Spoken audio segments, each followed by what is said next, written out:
Welcome to Dispatches, the York Regional Police podcast. I'm Eric Chapman. The voices speaking up for cultural change in policing have been loud and clear about the history of problems and what needs to happen. Listening to those voices, creating a space where both the public and officers are heard and obstacles that would normally block them from speaking up are removed is key. But what does a culture shift look like? What is happening that needs to change? And how do we put words into action? Chief Jim McSween has been listening, and he is here with me now. Thank you for having me. And why did you become a chief or a police officer? Well, to be quite honest with you, I moved from Nova Scotia many years ago and saw a need to, like many others, I just wanted to help. I wanted to help people. That's how probably most officers start their careers. And then realized I had found a niche and something I really enjoyed. It's not what I started out doing. I was in the trades when I moved from the East Coast of Canada. And, fate found me, I guess, and I found York Regional Police. And from the time I started, it just was something I truly enjoyed and loved. And, I just continually tried to just work hard. And, like I tell all of the recruits, work hard, have a positive attitude, never say no to an opportunity. It's the 3 recipes for success. I don't care what area you're working. You do that, you're going to be successful. So. All right. That's good advice. And a chief now, that's quite an accomplishment. Congratulations. Thank you. Yeah. How long is the career? Can I ask? I'm in my 34th year now. But let me tell you this. Yes. There's not one officer that I know that ever starts or finishes thinking that they would land in this chair. It just kind of happens. And is that right, eh? It's just one of those things that, you find yourself in these opportunities that sometimes present themselves and, you become fortunate enough to have support and do those things I mentioned, continue to work hard, keep a smile on your face and just never say no to those opportunities. And you never know what's going to happen in your career. All right. Okay. That's good advice. And also equity inclusion specialist Alicia Lozon is here. What is your background? Well, so my dad was actually a police officer with Toronto Police. Oh. And I never had it on my radar. But the more I thought about it, I thought, you know what? That might be an interesting summer student kind of job for me to do. And so I spoke to him about it and he fully supported me. So I got into the summer student program with Toronto Police and liked it so much that I stayed there. It became full-time, went through university, still working with Toronto Police and whatnot. And I haven't looked back. Wow. And I'm in my 28th year of policing. That's really cool. Wow. And you had it the whole time through all your schooling and everything. I did. That's dedication. Yes. That's really some love right there. That's really neat. Okay. So let's get down to the brass tacks here. When we talk about a culture shift, what are we shifting away from? What I noticed early on when we started talking about changing the culture in policing is that, when you talk about culture change, people get their backs up. And the reason they do is because they feel like we're being either told that we're broken or that, the profession doesn't matter anymore. We need to completely change it. But really what it really truly is about it's about an evolving culture. It's about shifting culture. And, I would say a few years back when I was a deputy chief, we started to move the culture in the organization. And we'll probably talk a little bit about some of those projects, some of the work we did, trying to, create a whole system engagement, a whole engagement process throughout the whole organization to have everybody know where we were going. When I took over as the chief, I really wanted to make it about people first. There is a lot of processes in our organization that, talking straight up, people felt like they were being beat up through process. And I'm always one who believes that if the process isn't working for the people, then change the process. But beat up by the process, can you get a little more to that? What do they mean? Yeah, so I'll just give you an example. Sure. So if somebody is off duty because of a WSIB matter or because they've got a medical issue or something like that, well, in some cases, right, we have processes through, what is now our people, wellness, and talent that we've been entrenched with for many, many years, right? And I was seeing things that weren't people centered. They were more process centered. So, sending documents to somebody who is actually struggling at home to navigate getting back to work and figuring out how to do things. Well, that to me doesn't sound like a people first process. That sounds to me like it's very much process. So how do we change that? How do we have the person feel like they've got full support, full engagement from the organization to help them navigate how they, functionally can come back into the workplace and, get back to meaningful work. Those little shifts in changing processes actually starts to change culture as well, because, the one thing I've always just not liked is the term that, that's how we do it. That's always the way we've done it. That term. How do you ever change anything if we're ingrained with the way we've done things for 30 years, right? But change is not easy. Change is difficult, but I think creating a why, creating an understanding of why we need to change. And when you explain that to folks when you're trying to implement change, right? That's the first step.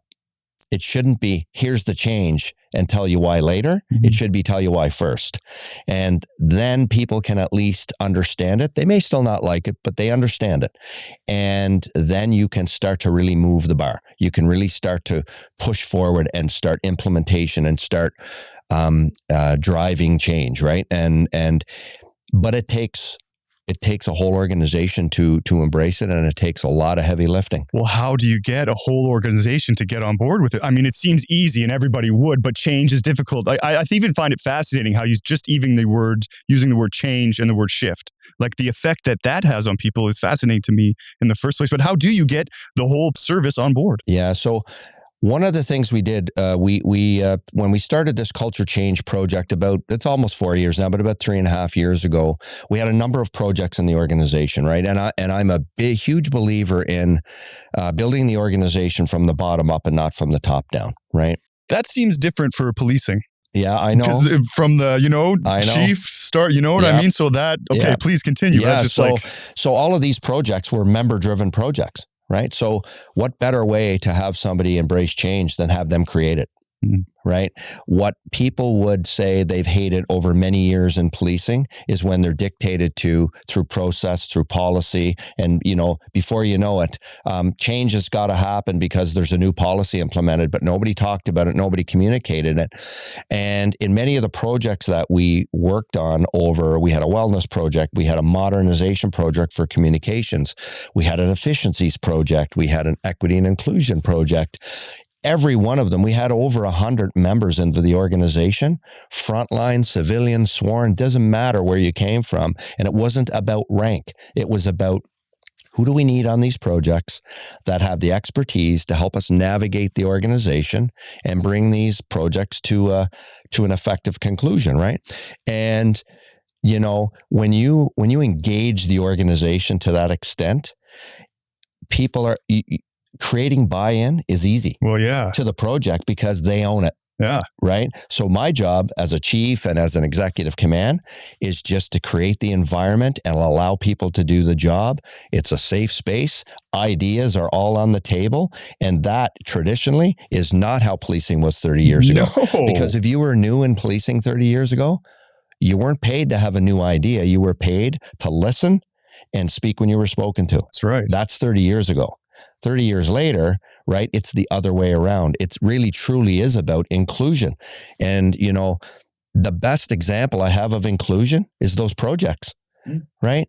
We didn't have to just put words on the wall about our values of compassion and courage and fairness and respecting everybody for their ideas, right? We actually did the work and allowed them to deliver the projects, and we all celebrate the success, right? Because it's not about Jim McSween. No. It's not about Alicia. It's about the organization. Right. So the challenge with these types of things, though, and it will always be a challenge, probably be a challenge 30 years from now, is how do you communicate it effectively throughout the organization? And then how do you take that and up-level that and actually talk to the community on the outside about all the work that's going on the inside? How do we do that? Right. Well, it's with good community engagement. Okay. And so it really is being, I think, transparent and accountable to through our service delivery, the way that we operate. And it is also, I think, recognizing that there is no cookie cutter approach to this work, right? Centered around inclusion, centered around the projects that the chief spoke about. It is recognizing the unique needs that our community members have, that our own members have, right? That they have different identities. And so there is no cookie cutter approach to any of these projects and how we communicate them. We have to be mindful of how our community is receiving the information and how they're digesting it, and tailoring very specific messages to each of our communities, ensuring that we are meeting their unique needs. Can you give me an example of a message to a specific community? A lot of community members ask about our training. And right now we have a multi-year anti-racism training program. And we are taking our time and making sure that we are doing it both respectfully and adequately. And so engaging with different community members from different demographic groups to hear their stories. So that way their voices come through in the training. Right now, we are in year 3 of this training program. It will extend beyond 5 years, I'm sure. And we know the importance of listening to our community members, because if we're not listening, then how are we adequately providing services so that way members feel safe and secure? I wonder about morale too. And I guess what change I know you said it's new, 3 or 4 years now, but have you seen the effects of this shift? What have you seen? I'll go back to communication just for a minute because it ties into the parade visits that I did over the last couple of years, and I'll start again. Communication is always a challenge in a big organization, and I don't think anybody ever gets it completely right. One of the things we did was we engaged a whole host of members, and their job primarily was to communicate it back down to the front line, right? Because when you try and communicate through a rank structure and through command, by the time the message gets to the front line, it's probably opposite to what you intended it to be. Okay, can you explain why that happens? Like, what's the process that would create that? What would happen is, so as an example, you may say, this is what our culture change is intended to do, right? And somebody will change a word or two in that. And by the time you get through 5 or 6 ranks and it gets down to frontline members, they may interpret what culture change is that we're broken and we're going to tear the whole house down and we've got to restructure policing. Well, that's not really what we were talking about. We were talking about hanging on to what we love about our profession, right? But where shift is required, taking some really important steps, like Alicia talked about, listening to community, engaging in projects, listening to our members, right? And actually taking all of that information and determining how can we implement this change now? Because it's important. There's a lot of things that have happened in policing in the last 5 to 10 years that have pretty much hit us all right in the head to say, listen, change is needed here. Mm-hmm. We were very proactive about it, and we're going out well before some of those issues may have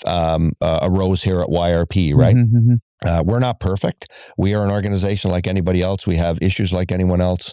But our commitment is there to continue to work on culture where we can and make those changes, right? It's really important work. I got to say, because this conversation comes up often, and you mentioned leading from the heart. What is that all about? So I think that's a great way to introduce the new office that reports directly to the chief, the Professionalism, Leadership, and Inclusion Office. And so when we talk about putting our members at the center, right, at the core of this office, and it focuses internally on our members. And so it is looking like it is feeling with your heart, in that we think about equity and inclusion. Well, okay, what does that mean? It just doesn't mean we're talking about race, gender. We are talking about people with working restrictions. And how do we think differently around how our processes are when we treat people with working restrictions who are typically stigmatized within the workplace.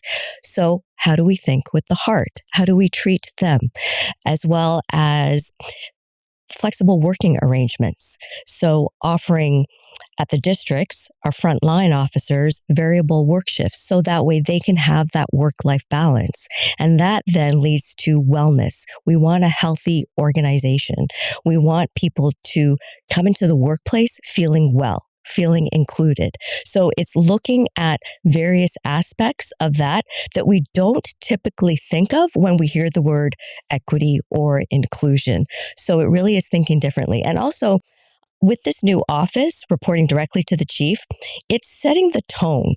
It is saying that at the executive leadership team level, that we value our people. We value so much that we are prioritizing these projects and these initiatives because we're thinking with our heart. You were first introduced to it with all this diversity inclusion. Like, Absolutely. wow, it must be quite the Definitely. morph. Yeah. It is. I think about, I think about just the topics of equity, diversity, and inclusion. Yes, diversity is about representation, and that has been a consistent conversation since I've been in policing nationally, right, across Canada. But now it has evolved to, okay, so we now have a diverse workforce. How do we retain them?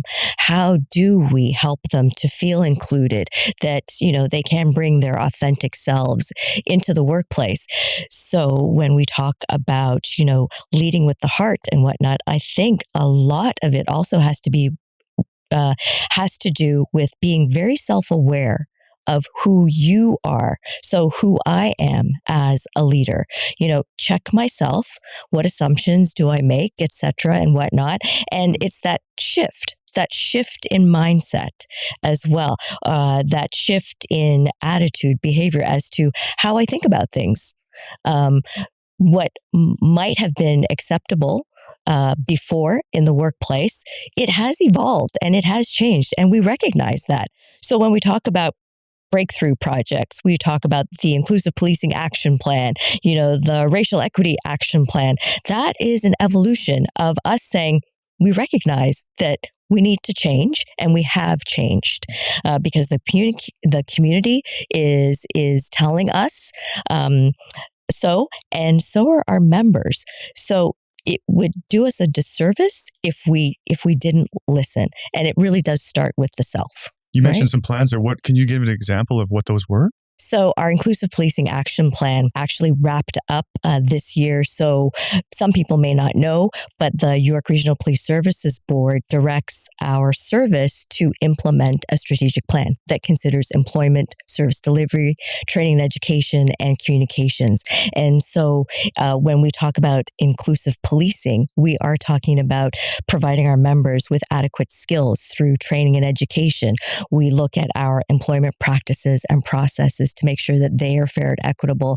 We also look at the new office, the Professionalism Leadership Office, to hold the service accountable to ensuring that elements of that plan is being seen through. And lastly, it's that growth piece, that innovation. How do we evolve? Well, things like this podcast, right? And also that outreach to the community and communicating more about this is what we're doing within York Regional Police to better ourselves and to better our service delivery. I want to tell you just a little story Alicia was touching on, being better on the inside, so we can be better on the outside, and knowing yourself, being a little bit humble, right?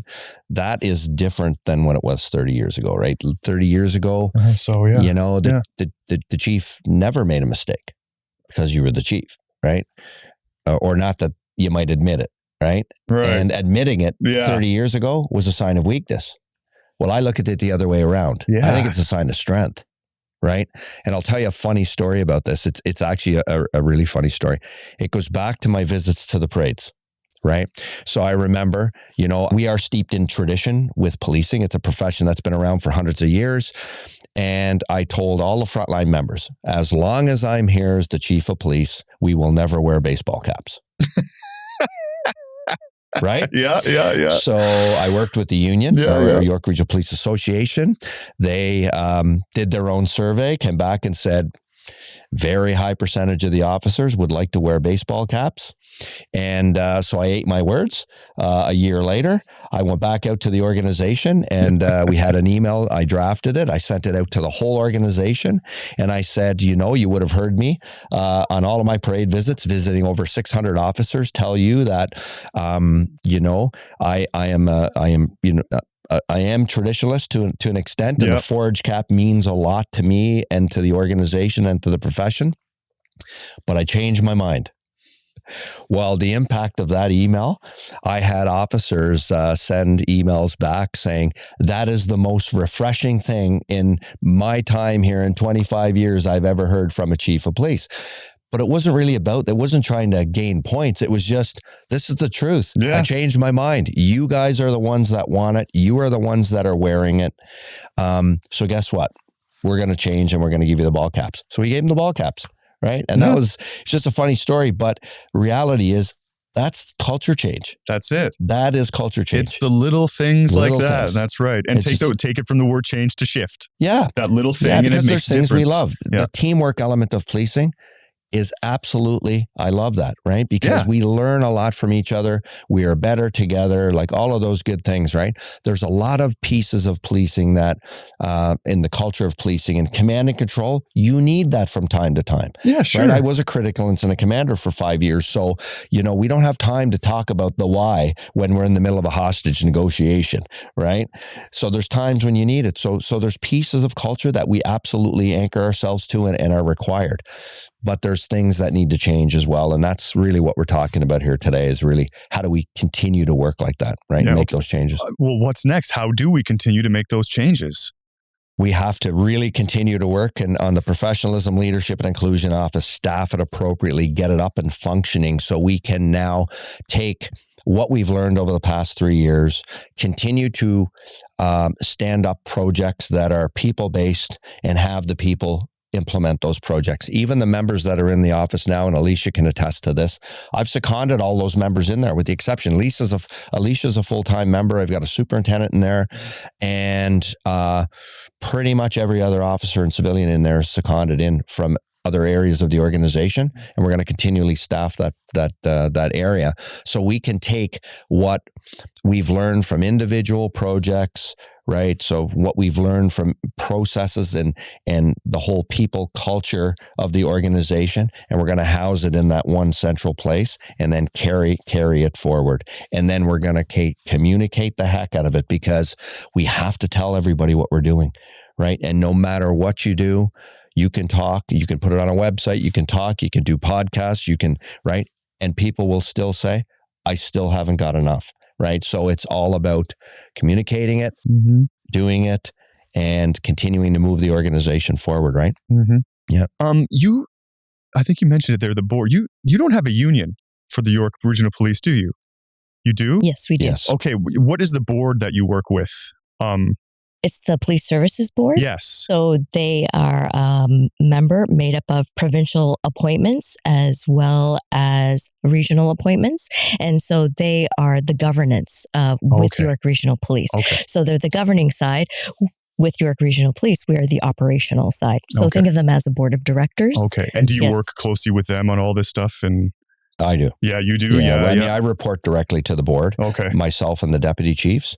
And many times, though, we bring people like Alicia and our experts throughout the organization to the board to do presentations so we can educate the board as well. Because, as Alicia said, they are really all about governance and having good policy, but we implement, right? And the day-to-day operations of the police service is left to me. The governance is left to the board, and the board is responsible for hiring the chiefs and the chief and the deputies, and also for the budget and our business plan, right? Those are the key pieces for the board, and the rest is left to our whole organization to implement and make sure we have, good training, good policy, and a good culture and a good place to work. Yeah, I feel like there's a ripple effect through the department and out into the public. Do you see that from the public as well? Do you get a reaction from what you're doing here? That's one thing we've done very well over 30 some years was we did a really good job of engaging the communities that we serve here in York Region, right? So we have a great relationship with communities. So I think, the ripple effect, really what we're seeing, we hope to see down the road. We have a very low, how do you measure success with the community, right? Yeah. Well, officers are out there serving the community. We hope to see in the future less complaints. We hope to see more or less, incivility type issues that we might have between the community. Right?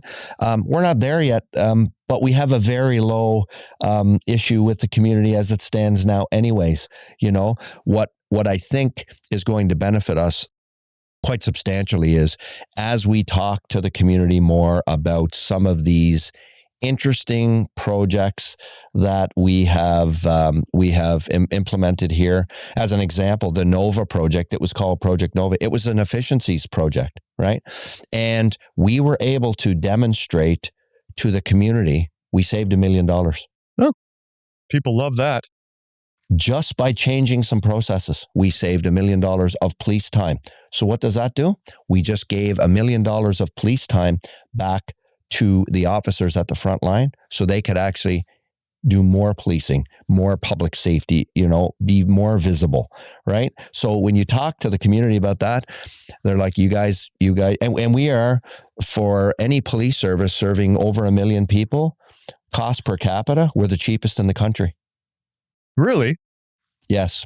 It's time and time again when we go to budget. Really? So when you tell the community that, that's surprising. Yeah. For tax dollars, Yeah. you are getting an effective police service at a very low cost. Huh. And then at the same time, you're getting results from the community that are 96%, from our surveys of their appreciation of their police service. Okay. We're in a good space, right? Yeah, We're in a that's good good. space. So we just public and community engagement for us is huge. So we're out there quite a bit, right? Awesome. Cool. Well, change takes effort, and reestablishing what is normal and what should be done is hard and scary. But leading with the heart is certainly a great way to get there. I would like to thank Chief McSween and Alicia for joining me today. I am Eric Chapman, and this has been Dispatches.